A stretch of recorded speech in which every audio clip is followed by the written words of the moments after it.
Жасыл шайдың пайдасы: көк шай ішкен дұрыс, өйткені ол суық мезгілде денені жақсы жылытып, ыстықта шөлді қандырады, ал дұрыс дайындалған сусын аурулармен күресуге көмектеседі. Бірақ көк шайдың ағзаға қалай әсер ететінін білген маңызды. Видеоны соңына дейін көруге кеңес беремін. Сіздермен бірге сау ағза арнасы. Достар, осы айдың соңына дейін 10 мың оқырманға жетуге атсалысуларыңызды сұраймыз.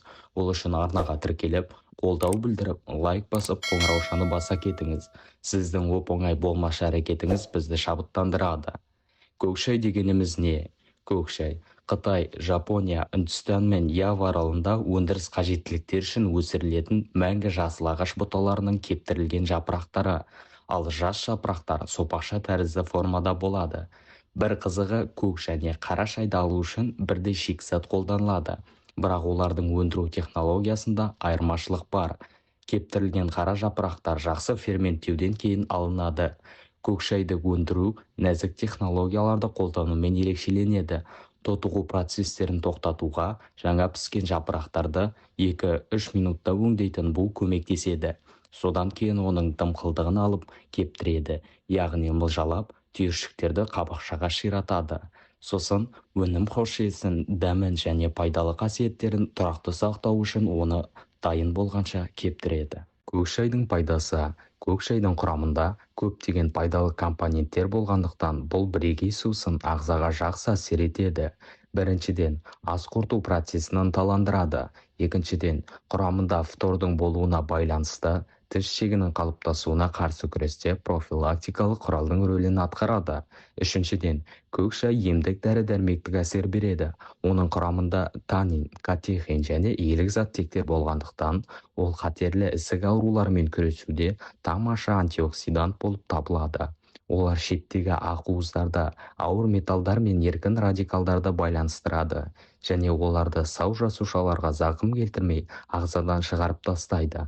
Оның құрамындағы С витамині мен мырыш қатерлі ісік ауруына шалдығу қаупін азайтады. Төртіншіден, құрамындағы мырыштың арқасында шаш пен тырнақтың жағдайын жақсартып, жаралардың жазылу үдерісін тездетеді. Бесіншіден, нерв жүйесін ынталандырады. Сондай-ақ көк шайдың құрамындағы Р дәрумені мен кальций, фосфор қалыпты ми қызметінің белсенділігі үшін қажет, ал тейін ынталандырушы ретінде қызмет етеді.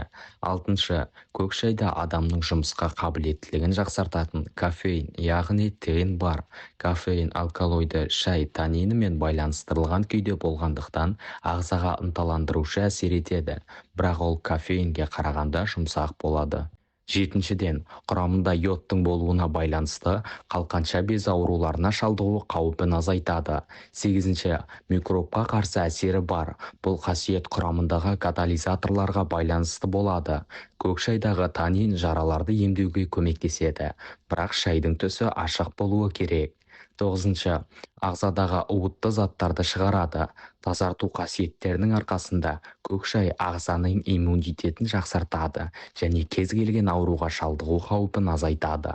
Оныншы, несеп айдағыш әсер көрсетіп, тіннің ісінуін азайтады. 11-ші, құрамындағы А және С дәрумендерінің арқасында көз ауруларының даму қаупін төмендетеді. 12-ші, тегіс бұлшықетті қалыпты жағдайда ұстайды. Бұл қасиет оның құрамында мырыштың болуына байланысты болады. 13-ші, мыстың арқасында қабыну процестерін емдеуді жеңілдетеді. 14-ші, токсикоз және теңіз ауруы кезінде көмектеседі. Мұндай жағдайларда құрғақ жапырақты шайнауға кеңес беріледі. 15-ші, асқазанның қышқылдығын көтеріп, асқазан ішек жолдарының қызметін ынталандырады. Әйелдерге көк шай ұзақ өмір сүру сусыны деп те есептеледі. Көк шайдың әйелдерге пайдасы: біріншіден, көк шайдың немесе мұздатылған жасыл шай сіріндісі негізінде жасалған маскалар бет терісін жақсы сергітіп, оның серпімділігін арттырады және бет пішінін тартып, тегістейді. Екіншіден, зат алмасу процестерін ынталандыру және ағзаны тазарту құралы ретінде ас құрту жолының қызметін жақсартып, салмақ тастауға ықпал етеді. Үшіншіден, сусын әйелдердің климактерийлік кезеңде жалпы жағдайын жақсартуға қабілетті. Оны сүт безі қатерлі ісігіне қарсы күресте профилактикалық құрал ретінде пайдалануға болады. Ерлерге көк шай ер адамдарға несімен пайдалы?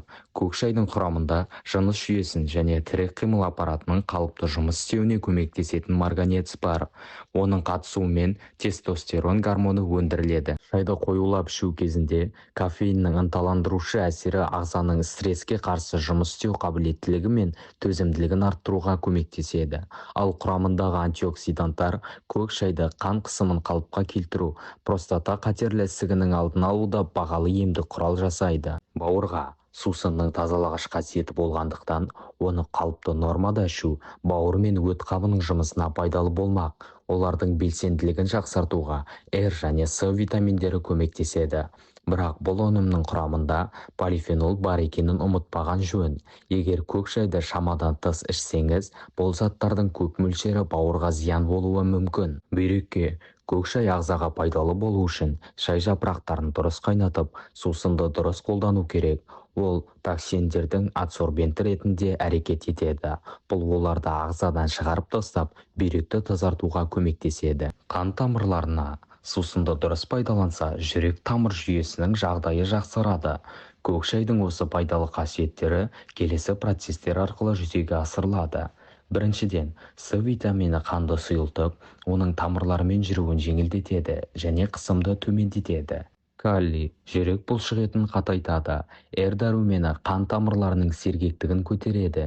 Иілік заттар оларды нығайтады.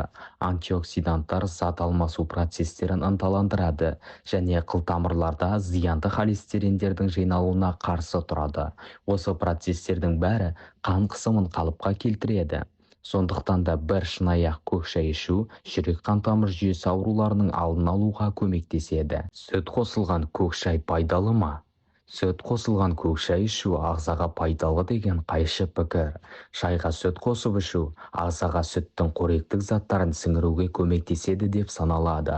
Осындай әдіспен жасалған сусынды орталық жүйке жүйесі жұқарған жағдайда және бала емізетін әйелдерге сүттің шығуын жақсарту үшін ішсе болады. Дегенмен, сүт шай антиоксиданттардың жағымды әсерін бейтараптандырады деген пікір де бар. Көк шайды қаншалықты жиі ішуге болады?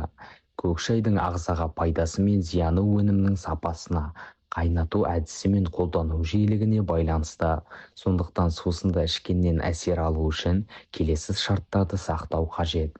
Біріншіден, жаңа және жоғары сапалы өнім сатып алыңыз. Және де шай жапырақтарын 60-90 градусқа дейін қыздырылған таза сумен дайындау керек. Шайды аш қарынға және кешке ішпеңіз. Көк шайды алкогольмен біріктірмеңіз. Дәріні көк шаймен ішуге болмайды. Тым қою немесе ыстық қылып ішпеңіз. Көк шайдың зияны. Көк шай қалыпты нормада пайдалану кезінде ғана пайдалы болады. Есіңізде болсын. Біріншіден, сусынның қоздырушы әсері бар екенін естен шығармаңыз. Және ол жүрек қан тамырлары ауруы кезінде зиян болуы мүмкін. Сондықтан қан қысымын жоғарылатып, жүрек ырғағын өлшеп тұру керек. Екіншіден, сондай-ақ көк шайды шамадан тыс ішу сүйек тығыздығының төмендеуіне және сүйектердің тез сынуына әкеп соғады. Ем болсын. Видеоны жақындарыңызбен және достарыңызбен бөлісіңіз. Оларда осы пайдалы ақпаратты біліп жүрсін. Каналға тіркеліп лайк басып, комментарий жаза кетіңіз. Келесі видеода кездескенше сау саламатта болайық. Ауырмаңыздар, дендеріңіз сау болсын. Сіздермен бірге сау ағза арнасы.